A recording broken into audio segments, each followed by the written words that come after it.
Okay, having gotten the rules out of the way, I want to introduce our final speaker of the afternoon, Dr. Ann Bradley. Ann is the George and Sally Mayer Fellow for Economic Education and the Academic Director at the Fund for American Studies. She served as Vice President of Economic Initiatives at the Institute for Faith, Work, and Economics, where she developed and commissioned research towards a systematic biblical theology of economic freedom. She is a visiting professor at Georgetown University and has previously taught at George Mason and at Charles University in Prague. She is currently a visiting scholar at the Bernard Center for Women, Politics, and Public Policy, and she served as the Associate Director for the program in Economics, Politics, and the Law at the James M. Buchanan Center at George Mason University.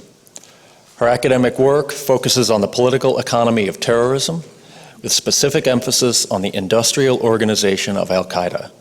Her academic research has been published in scholarly journals and edited volumes, and she is currently working on a book that analyzes the political economy of al-Qaeda post 9/11. She also worked in the past as an economic analyst for the Central Intelligence Agency's Office of Terrorism Analysis. Please help me welcome Ann Bradley.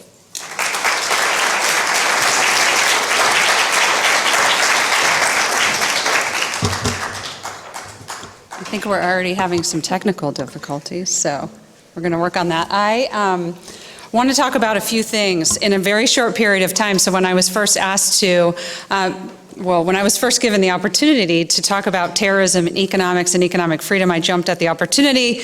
As Dr. Marlowe mentioned, this has been part of my research for quite some time now. And then Lindsay told me you have 45 minutes or 40 minutes, but then she said, there's a lot of Q&A. And then Frank told me, well, you really need to wrap it up by 2. So this is going to be some power speaking. And there's a lot of things that I think as an economist that the economic way of thinking, which is what I talk about all the time in my class with my students. The economic way of thinking is a way to embrace the fundamental principles of economics and apply them to real-world problems. And that's what we have to do.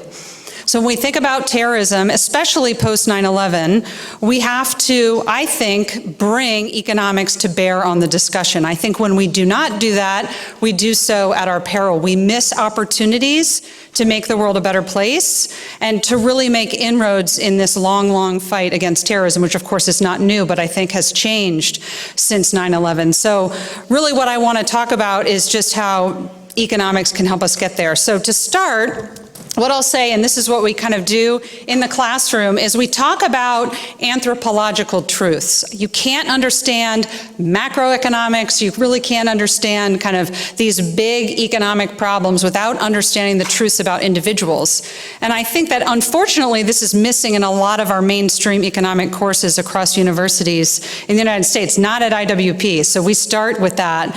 And what are those truths? One is just human beings are self-interested, right? And we kind of understand this. This is Economics 101. Adam Smith taught us this, so you can tell everybody I mentioned Adam Smith so I don't get fined, right? He's the father of modern economics. He is a scholar we need to think about, and this was his insight. So this can be a real problem for human cooperation and human coordination, because if we're all running around and we're self-interested, by the way, this does not mean that we're never altruistic. It doesn't mean that we're never benevolent, but it does mean that we don't always act in that way. So as James Madison very famously said in the Federalist Papers, this is why we need government, right? But he also said that because humans are fallen and self-interested, that we need something to regulate the governors. So we have this very complex problem of political economy. I think when we talk about terrorism, we have to really start with those same assumptions, which is to say human beings are self-interested. They have a little bit of knowledge about a few things, right? And we can't flourish alone.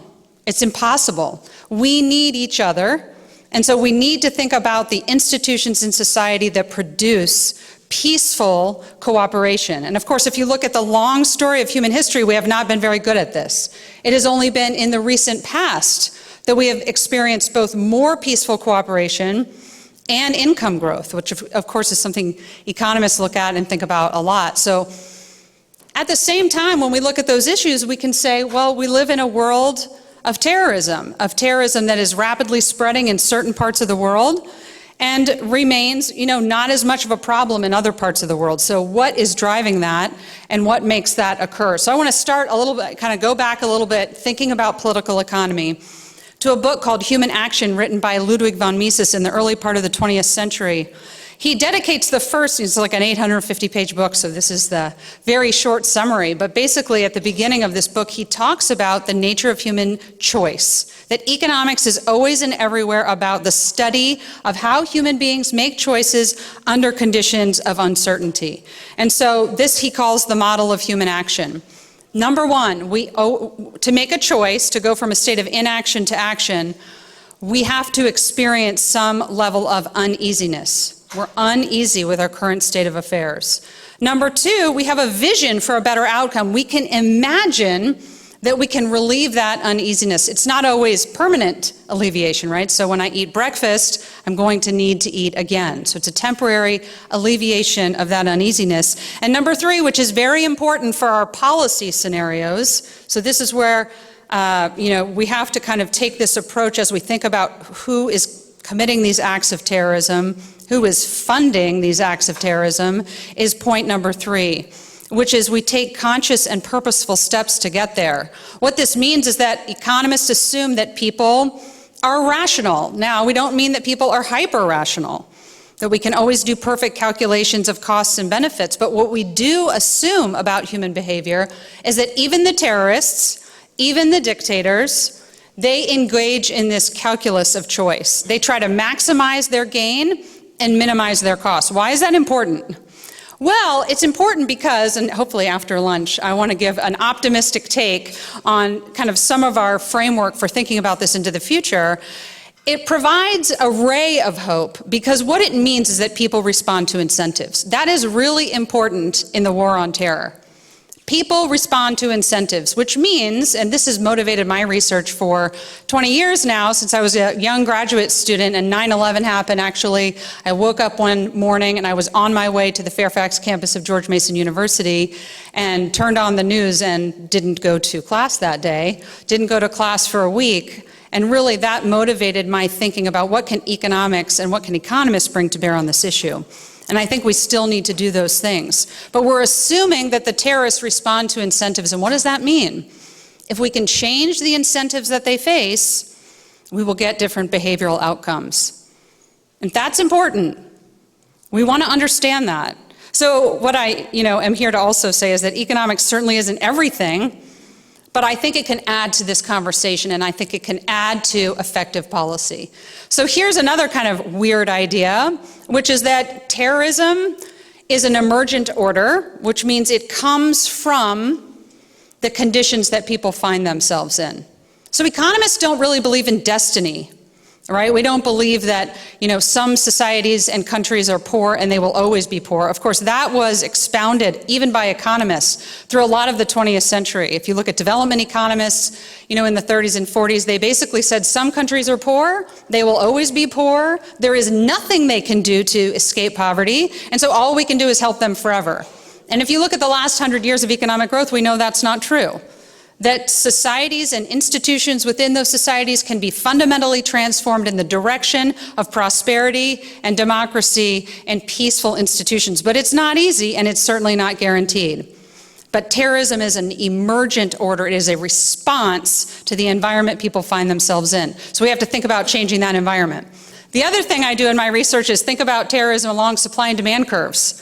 Also strange, right?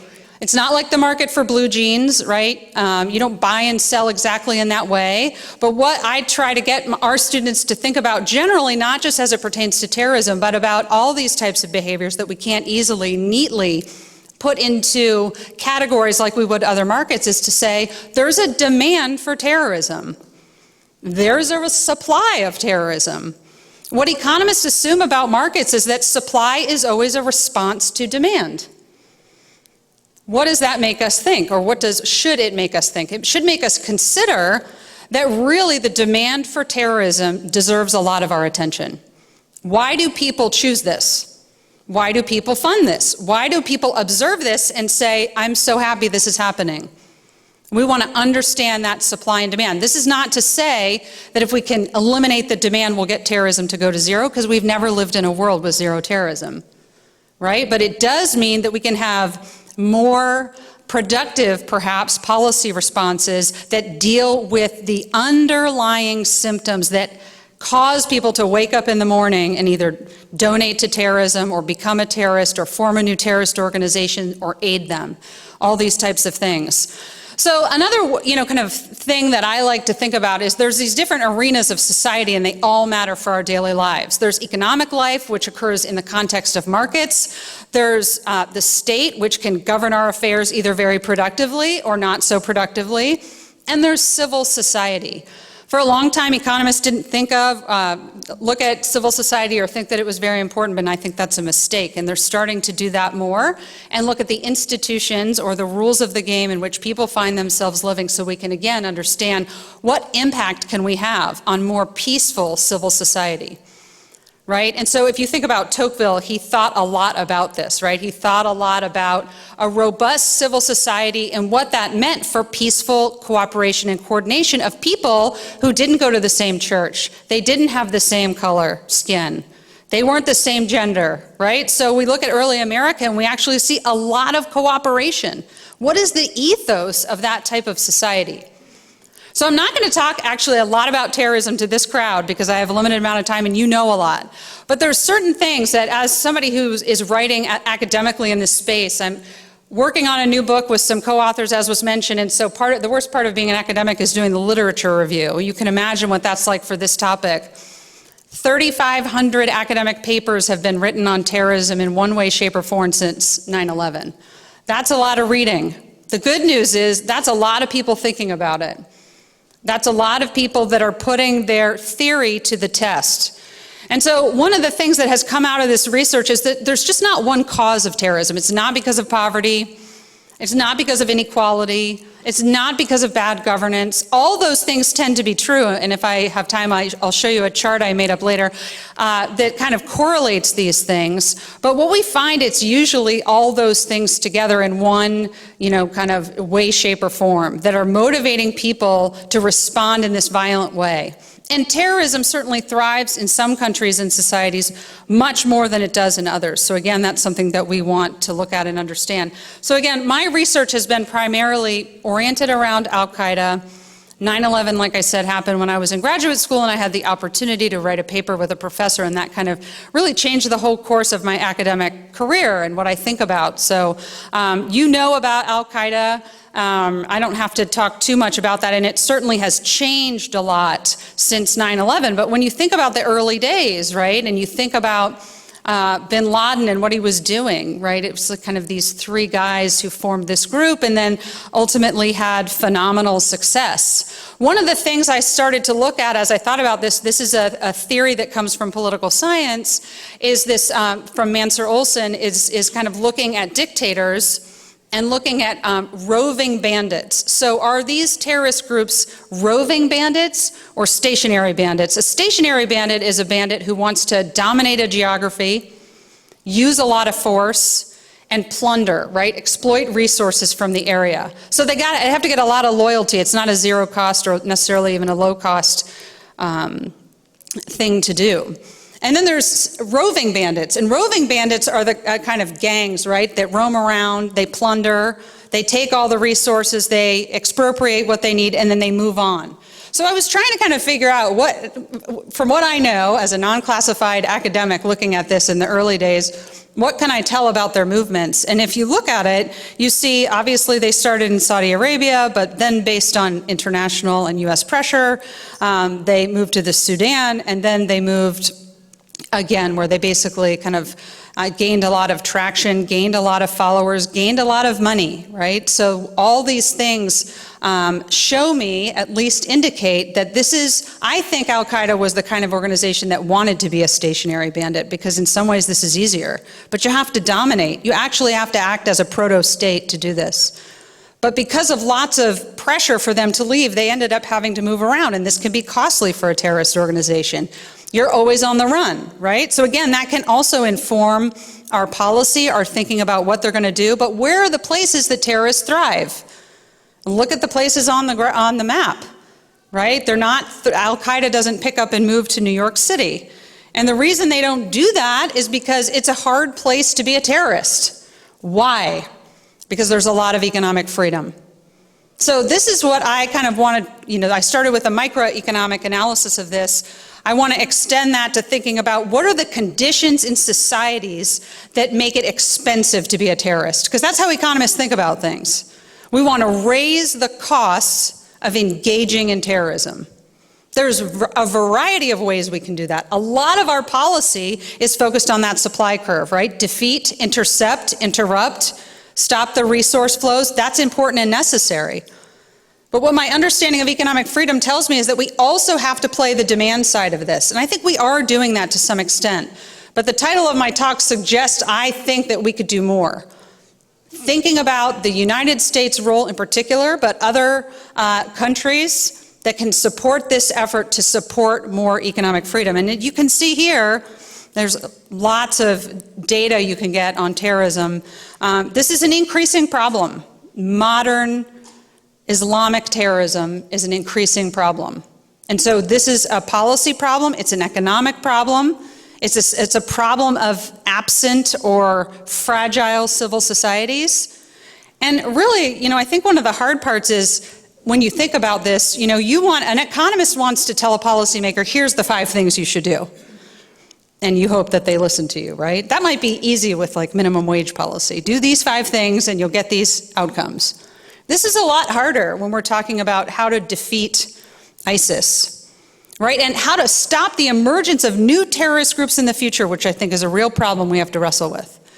So this is the long game, but I think it's an important part of the game we need to play. And so I want to talk a little bit about economic freedom because, again, I think in policy circles this is underappreciated and under-discussed as a tool that we can use to not just fight back terrorism in the short run, right, but to cultivate institutions in societies that are peaceful, that have growing incomes, right, where people of different tribes and different sects and different religions can cooperate.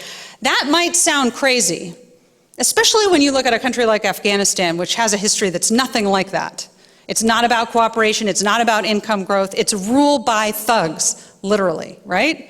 So it's hard to imagine that being transformed. But if you look at the past 250 years of human history, it can be transformed. It has been transformed in other places. So this is the optimistic part of the talk. Not to say that this is easy, it's actually very hard, but that it's possible. And I think the economics allow us to see that perspective. So a little bit about economic freedom, I want to kind of talk about what it is. This is kind of Milton Friedman, you've heard of him, kind of a big deal, I guess. He was at the University of Chicago, and he said in the 70s, look, we talk about prosperity as economists all the time, but what do we mean? It's kind of like, I know it when I see it, but how do I measure it? So he worked with the Fraser Institute, a Canadian-based free market think tank, to say, let's measure it. So that's what we do now. And we have the Economic Freedom of the World report that just came out in September. Heritage Foundation has one now. There's many different organizations that do this, which is great, because that means the competition, the data means the data is getting better. So this means a voluntary society where people are free to enter and exit markets. People are not coerced to buy or sell or refrain from buying and selling. So there's lots of entrepreneurship in this type of society, right? It's characterized by that. And we measure it by looking at these 5 things. Soundness of the currency, so this is about central bank policy. Freedom to trade, both domestically and internationally, so we look at free trade policies. Regulatory burden. How hard is it to open a business? How hard is it to get a loan? How hard is it to stay in business? So we look at the regulatory complex or the regulatory regime in any society. The level and protection of property rights. Does the rule of law exist? And size of government. And we score countries, we give them a score between 0 and 10. And we do this again every year, year after year, so it's a lot of data, it's a lot of work. And this is a map that shows you economic freedom of the world in a most kind of updated index. The blue countries are the most free. Green countries are called mostly free. Orange, mostly unfree. Red, least free. It should not be a surprise to us that the countries that score least free are the places you're most likely to see terrorist-type activity embedded in the society, right? Viewed as kind of, this is a reasonable way to spend my time. Again, that's how economists think about this. Why does someone wake up in the morning and say, this seems like a good idea? I'm going to give maybe my life for this. That's expensive. It's a very expensive proposition, right? So it's great to measure economic freedom, and I think over the 40 years we've been doing this, we've gotten a lot better at it. But I want to also talk about the outcomes of economic freedom, because this is what sells it. Only economists get excited about measuring things, right? I want to talk about what is it correlated with, and very consistently over time, economic freedom, high levels of economic freedom are correlated with high levels of income per person. You know a way to incentivize or to disincentivize terrorism? Help people get wealthier, because you have a lot more to lose, right? And I don't mean just the people in the terrorist organizations, but the people at large in that society, which have very poor options. Economic freedom is positively correlated with economic growth, and economic growth really is just an aggregation of how individuals in that society is doing. Adam Smith also said, no society can be rich and prosperous if a large portion of its numbers are poor and suffering.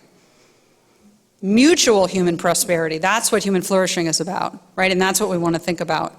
I think this is really important too, civil liberties and political rights. So what we see in the data by looking at this for a long period of time is that societies that score well on high levels of economic freedom also have better civil liberties and more political rights that are protected by their government. So that's an interesting thing to think about again, right? What are we after? And the question is, there's a lot of debate over this, is kind of, it's a chicken and an egg thing, right? Do you need democracy to get good economic growth, or do you need economic growth to get democracy? And I think that they work very intimately with one another. But that's one of the things I have my students write about in their papers, just kind of picking a country of their choosing and thinking about these types of things, and really going and looking at the data. So I think the bottom line is economic freedom gets us that social cooperation we want so much, right? When Tocqueville witnessed in his travels across America, there's one of my favorite kind of quotes from Democracy in America. He said, when the French have a problem, they go to the government. When the Americans have a problem, they start an organization. And he called this the art of association. So it's these intermediary institutions, and they actually serve as a productive buffer against the growth and of the size and the scope of the state. So this civil society is a protection against authoritarianism. And that's very important for our consideration of not just terrorist behavior, but the behavior of dictators, right? Look at what's going on in China right now. Civil society is actually one of the phrases that you're not allowed to speak. So it's made illegal because it's so dangerous to authoritarians, right? So economic freedom actually engenders this type of cooperation. And so I want to make sure I save time for questions, but I think this is all, these are big ideas, these are macroeconomic indicators. I think they're based on microeconomic truths. And all of this is to say this should, in my opinion, be part of how we think about our strategy to fight terrorism. Because it's not just about, getting the bad guys and beating them down. It's about getting the future bad guys to not be bad guys. That's about fundamentally reforming the institutions of society. So I want to tell one last story which doesn't actually have that much to do with terrorism, but I kind of lump dictator behavior and authoritarian behavior. You guys might know this story, but I tell it every time I have the opportunity. This is who? Boris Yeltsin. Boris Yeltsin visited the United States. I think this picture was taken in 1989. You can Google it. He went to the Johnson Space Center. George Bush was the president. He was on a diplomatic visit. This is what you do. You go to the Space Center, and he's like, boring. I want to go to a grocery store. Smart guy. So he has this visit to this Randall's grocery store, still an active chain of grocery stores, and this is a picture of him with his wife perusing the aisles. And I think it's very funny because this is an antiquated looking grocery store to us today, right? But he's like overwhelmed by this grocery store. He actually writes about this experience in his autobiography and says it's what turned him into a reformer. Amazing. He's going up down the aisles, they're getting him samples, right? He has a couple of comments that really are stunning, I think. One, he says, if the Russian people knew of this, surely they'd revolt. because 80 years of central planning was a man-made tragedy that was unnecessary. Unnecessary. He didn't even know. He's like one of the richest guys. He has minions at his disposal. He has political power. And he's never experienced a grocery store like this, full of stuff waiting for people. The stuff waits for people in a free market society. The people wait for stuff in other types of societies. So this really changes him. And my favorite part of the story, he's standing in the popsicle aisle. This is so great, right? Because popsicles are completely unnecessary. It's just gratuitous consumption. My kids love them, right? This is the 80s, so he's fascinated by Jello pudding pops. You might remember Jello pudding pops. My mom always had those in the house. And he can't get them in the Soviet Union, so he has them shipped over. And I think if this is the strategy to turn people on to capitalism, let's send everybody Jello pudding pops. That's what we should do. So the idea here is you have to experience what's possible in the embrace of these ideas. And that's really hard if you've lived in a country like Afghanistan. To experience, to mentally imagine that you can live in a country where you can go to the grocery store on the day you choose, and there's extras like popsicles for you. Not just stuff you need to survive, but the good stuff. And so this, to me, needs to be front and center of our conversations, not just about our political strategies and our military strategies, but about our comprehensive approach. And I think the world looks to us to be leaders in that regard. And so I think we need to bring more economic freedom to the discussion. I'm going to stop there, see if you have questions, comments.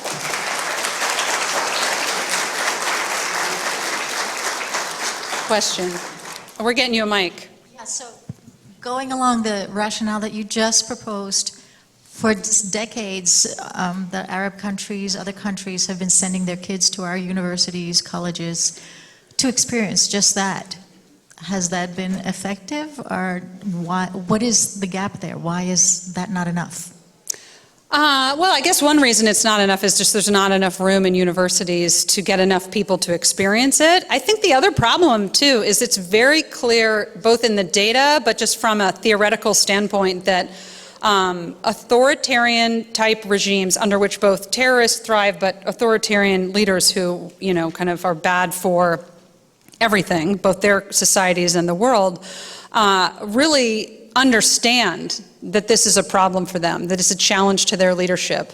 So I think that's part of the problem too, is just trying to shut down that information flow, shut down what people have access to. So one of the things that we look at is not just economic freedom, but political freedom. And so that's done by another organization, and they rank countries based on their they're looking at, you know, free and fair elections. Do you get turnover after different election outcomes? They look at internet freedom. And one of the things that we see is that low levels of economic freedom are also tied to low levels of political freedom. So I guess to answer your question explicitly, I think there's more we can do to kind of spread the message of the power of economic freedom. But I think authoritarian regimes are very reluctant to do that. So, you know, students attending universities, it's an amazing thing to do, to travel to a different place. I think it opens your eyes to how other people live, especially how ordinary people live.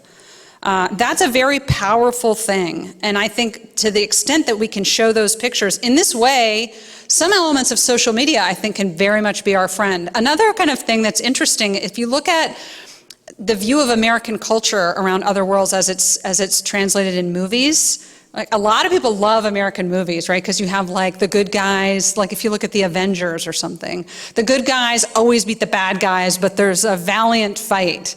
And so I think that there's cultural elements, not that are all good, certainly, but you know, I wouldn't say movies are our only hope, but I do think it shows other cultures and societies and people how, you know, what it's like to be an American, some glimpse into that. So I think there's a variety of ways we can do this. Yeah. So the people that I have known, will explore what we have, but the mentality that they have is, if you cause me to have an evil thought or do the wrong thing, it's your fault. Mm-hmm. You made me do it. They don't take responsibility for their own behavior. So therefore they blame you, they hate you, mm-hmm. and they think you're evil. So it basically does exactly the opposite of what we intend it to do. Does that make sense? Yeah, I think it does. And I think that there's an ethos that has to undergird a free market society? What is that ethos? What is that ethic? And I really think it rests on this conception that's so important of human dignity, right? Equality before the law. That really transforms your view of the state, doesn't it? So, if you come to the table with dignity and rights, then the job of the state is very different. It's to protect what you already had, not to give it and take it away. So I'm saying that because I think this notion of egalitarianism that comes out of this concept of human dignity is really important for transforming those attitudes. But look, even in our own American culture, I think we're seeing growing resistance to some of those ideas. There's obviously very profound culture wars that are going on now that I don't probably have to explain, but I do think there's an incentive to kind of say, this is not my fault. There's a hatred of markets. There's even maybe kind of a questioning of democracy. I think those are very dangerous things. So my only response is, I'm a teacher. I'm going to teach this till I drop dead, because I think teaching economics and teaching the connection of free market societies to this ethos of human dignity and respect for other people is, again, I realize I'm involved in the long game here, but I think it's really important, and I think we just have to keep hammering that. Other questions? Oh, there's one back here. Oh, sorry, is there one up here?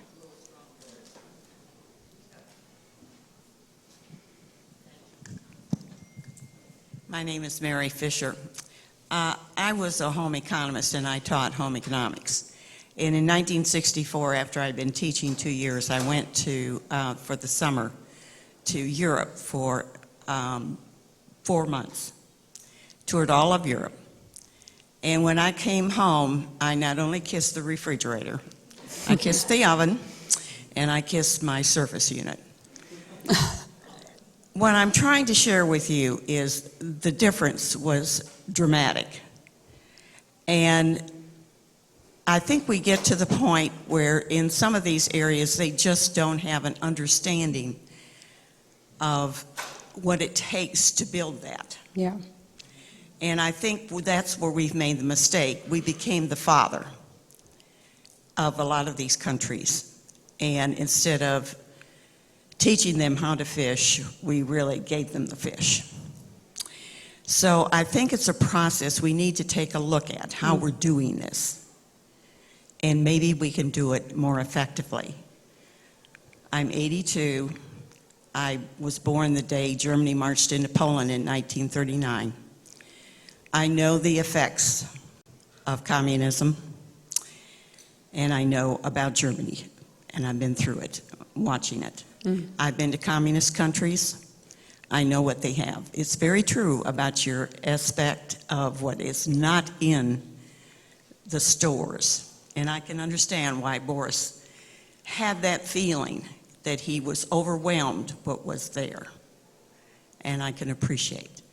The trouble is our young people don't understand that. I agree with that. So I never understood the importance of this moment that I had when I was in high school until much later. But when I was in high school, I had the opportunity to go on this 5-country tour with other high school students who were from different regional high schools, so I didn't know any of them, through an organization called People to People. And we got just a flyer in the mail, and I said, Mom and Dad, I want to do this. I was a sophomore, I was 15. And my parents said, we will help you do this, but it's either this or a car. They were going to help me buy a car. And when you're 16, the car is the thing. And I'm so glad I chose the trip. I'm so glad I chose the trip because I got to go to Russia. And I didn't come home and kiss my refrigerator because I was kind of a dumb 15-year-old at the time, maybe. But I now realize that changed even what I would do for a living, which is to see a country as this young person where people didn't have anything, they were oppressed, we had somebody follow us around telling us where we could go and what we could see. It was shocking and jarring. I think your other point, so I think this is really, if we can teach by example, and I don't just mean in our classrooms, I think we need to be good communicators of this. I think we get caught in lots of intellectual or non-intellectual Twitter fights, right? And I don't think that changes people's minds. So I think young people, what they're being lured by right now is this idea that capitalism has failed, i.e. economic freedom has failed, and so we need a strong state to manage the economy. They're not, no, none of the people advocating for that position are saying, let's go back to Lenin, because that's ridiculous. But they are saying, let's engage in this democratic socialism idea. And I think we have to stop that. It doesn't work. There's actually no such thing as democratic socialism. Socialism cannot be democratic. For all the reasons I just talked, it's an economic impossibility. So I think we use that to teach people that this is a very dangerous proposition that leads to a slippery slope of power over people. And I also think, one more thing I'll say, when I talk about economic freedom, I really reiterate this idea that there's no destiny. So look at Venezuela. I'm just kind of stunned that more people aren't moved by this, at least young people. Because when I was growing up, it was the existential threat of the Soviet Union, and maybe that was the difference, that it was an existential threat, whereas Venezuela doesn't present itself that way. So I just can't imagine, though, how can you look at Venezuela, which is a place 30 years ago, you would have said, let's put that on our vacation list. It's an amazing place, great food, beautiful culture, beautiful place to go. Now, what is it? It's at the bottom, by the way. I pulled up the economic freedom because I thought people might ask me about it. The data just came out, and for the 5th year in a row, it's dead last. The worst country that we measure for economic freedom is Venezuela. And really, North Korea might be worse, but we can't even trust their data, so they're not even on here. But I mean, this is a tragedy. And so I think for our young people, we need to say, look, America has been the leader of economic freedom in the world for a long time, but that doesn't guarantee we're always going to have economic freedom. We can pursue policies that make us a Venezuela. That should scare people. Rightly, not to be scary, but it's a reality.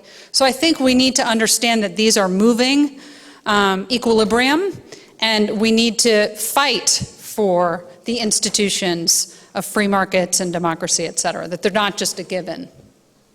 Thank you for your comments. We have literally one very short question left. Sorry. Frank, you choose. You've had your hand up right here. Go ahead. So I think my takeaway is that Disney Corporation is much more effective than the State Department, right? Maybe. Long term. I think the thing that really struck me as I heard your speak, that I've been to many parts of the world, and I do think that there's an element that you need to maybe add to it or think more about it, which is that the world has changed. We're no longer in an information-starved kind of world. People know what America's like and know what is available, and economic kind of situation for people are much better. If you travel to the world, I mean, they're not going to be impressed by that. You could go to many countries and you'll have that. I do think that we are not actually fighting the fight. I mean, we are not really promoting American values. We're not promoting the idea about the connection between civil society, the idea about the value of the individual, the value of freedom, which is what is the source of our economic strength. And not only it's eroding in this country, but we are simply not preaching. And, you know, I don't know if you think that that is something that some part of our government or a non-government organization should promote more like, you know, the Voice of America or something like that was before. Thank you. Yeah, thank you. Are we done? Or can I respond? Yeah, no, I agree with you, and I think this is where social media is actually very powerful in some ways. This is a short story, but I remember traveling last year in Grand Rapids, and I had to take an Uber, and my Uber driver was from Cuba, and he talked about how Cubans use Facebook. And he said, basically, there's parks where there's Wi-Fi, and you use Facebook to kind of get a glimpse into the world and to speak to your family, right? So it's like very different than how most of us use Facebook, which is, this is what I ate for dinner last night or something like that, right? Which is great, but it's very different. So I think you're right, and I think that there's more that we can do. To me, this is in some sense a marketing problem. We have the goods. The goods are good. We just need to demonstrate that, and some of that I think is not just storytelling, although I do, of course, think that's powerful, but also showing. So this element of civil society, that's like a very abstract thing that's hard to talk about. We need to figure out how we can share that, but to me, it's incredibly relevant, and part of our strategy needs to include that. Thank you. Thanks.